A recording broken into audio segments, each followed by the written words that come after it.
Voici 5 types de marbre à connaître si vous aimez le mobilier ancien.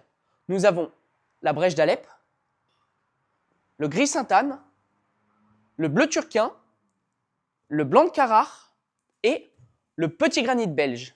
Le petit granit belge est facilement reconnaissable à son fond gris très sombre, parsemé de petits coquillages blancs fossilisés, à ne pas confondre avec le noir français, qui est plus noir et présente moins d'inclusion. Il a été très utilisé pendant les périodes du Consulat et de l'Empire. Le marbre blanc de Carrare existe en plusieurs variantes, tout extrait du bassin de Carrare. Carrare blanc veiné, l'arabescato ou encore le calacata. Mais en pratique, on parle plus simplement du blanc de Carrare, car sans une connaissance approfondie ou un ouvrage spécialisé, il est difficile de les différencier. Le bleu turquin est facilement reconnaissable grâce à ses longues veines et à sa teinte bleutée caractéristique. Il existe en deux versions principales, le bleu turquin classique et le bleu turquin capella, un peu plus sombre. Le gris Sainte-Anne existe en de nombreuses variantes, Sainte-Anne des Pyrénées, Sainte-Anne français, Sainte-Anne louvernais ou encore Sainte-Anne belge. Ces marbres sont assez difficiles à distinguer sans outils ou une expertise spécifique. C'est pourquoi on parle généralement de gris Sainte-Anne, utilisé depuis longtemps, mais particulièrement sous le règne de Louis XV jusqu'au Second Empire. La brèche d'Alep est très facilement identifiable grâce à ses couleurs et son aspect fragmenté. Mais qu'est-ce qu'une brèche? C'est un type de marbre composé de fragments naturellement agglomérés, donnant l'impression qu'ils ont été assemblés par l'homme, comme avec un ciment. En réalité, ce sont des débris qui se sont soudés naturellement au fil du temps. Pour réaliser ces explications, je me suis largement appuyé sur le livre Identification des marbres de Jacques Dubarry de La Salle, qui est une véritable mine d'or.